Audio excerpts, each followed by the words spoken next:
Welcome to Yasika Surya channel. இன்றைக்கி நம்ம என்ன பார்க்கலான்னு பார்த்தீங்கன்னா வெள்ளைப்பூடு குழம்பு தான் பார்க்க போகிறோம். அதுக்கு என்னென்ன தேவையான பொருட்கள் பார்த்துக்கலாம். சின்ன வெங்காயம் ஒரு 25, ஒரே ஒரு பச்சை மிளகா, கருவேப்பிலை, இது வந்து ஒரு 20 பல் பூண்டு உரித்து வச்சுருக்கேன். இது அப்படியே போடலாம். தக்காளி 2 பழம், ஒரு பெரிய நெல்லிக்காய் இருக்குல்ல அந்த அளவுக்கு வந்து புளி ஊற போட்டிருக்கேன். நாங்கள் புளி அதிகமாக சேர்க்க மாட்டோம். உங்களுக்கு எவ்வளோ தேவையோ அந்த அளவுக்கு நீங்கள் போட்டுக்கோங்க.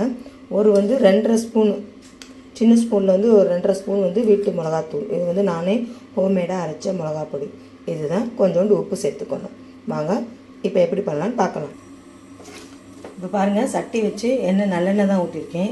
எண்ணெய் காஞ்சிருச்சு. இப்போ வந்து தாளிக்கிறதுக்கு வந்து கடுகும் வெந்தயமும் வச்சுருக்கேன். அதையும் போட்டுக்கலாம். நம்ம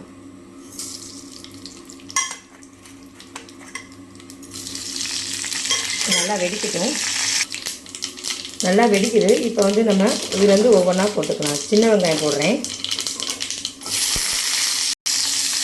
சின்ன வெங்காயம் போட்டேன். இப்போ வந்து பூண்டு போட்டுக்கலாம்.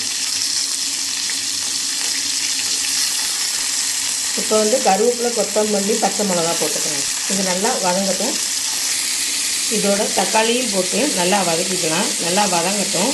இந்த தக்காளி போட்டு வதக்கிக்கலாம். இது இன்னும் கொஞ்சம் நல்லா வதங்கணும். அதுக்குள்ளேயே நம்ம புளி கரைச்சலை பார்த்துடலாம். இது வந்து நான் புளியை ஒரு சின்ன பெரிய நெல்லிக்காய் அளவுக்கு புளியை வந்து கரைச்சி வச்சுருக்கேன்.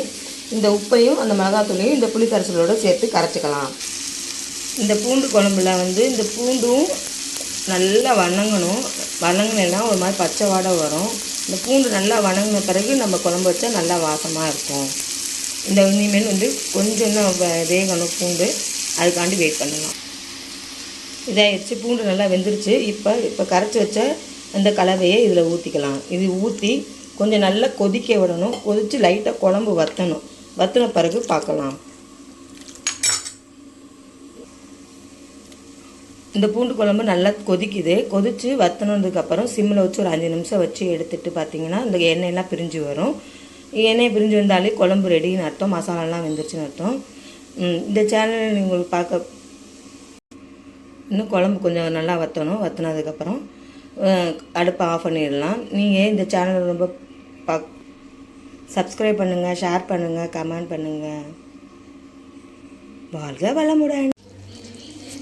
பூண்டு குழம்பு நல்லா வற்றி இது பாருங்கள். நல்லா எல்லாமே நல்லா வெந்து வெங்காயம் பூண்டு எல்லாம் நல்லா வெந்து கெட்டி பதமாக ஆகி எண்ணெய் பிரிஞ்சு இது எங்களுக்கு வந்து ஒரு நேரத்துக்காண்டி எண்ணெய் குழம்பு தான் கொஞ்சமாக வச்சுருக்கேன்.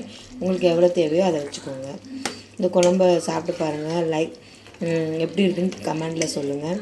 எல்லோரும் வீடியோ பார்க்குறீங்க, ஆனால் சப்ஸ்கிரைப் பண்ணாமல் பார்க்குறீங்க. ப்ளீஸ் சப்ஸ்கிரைப் பண்ணுங்கள், ஷேர் பண்ணுங்கள், கமெண்ட் பண்ணுங்கள். வாழ்க வளமுடன். குழம்பு எப்படி இருக்குன்னு பார்த்து சொல்லுங்கள். நல்ல டேஸ்ட் இருக்குது. எண்ணெயெல்லாம் பிரிஞ்சு சூப்பராக இருக்குது. குழம்பு எப்படின்னு பாருங்கள். நல்லாயிருக்கு. ஒரு கிண்ணத்தில் சர்வ் பண்ணியிருக்கேன். எப்படி இருக்குன்னு பாருங்கள். நிறையா பேர் வீடியோ பார்க்குறீங்க ஆனால் சப்ஸ்கிரைப் பண்ண மாட்டேங்கிறீங்க. சப்ஸ்கிரைப் பண்ணுங்கள். ப்ளீஸ் சப்ஸ்கிரைப் பண்ணுங்கள், ஷேர் பண்ணுங்கள், கமெண்ட் பண்ணுங்கள், லைக் பண்ணுங்கள். வாழ்க வளமுடன்.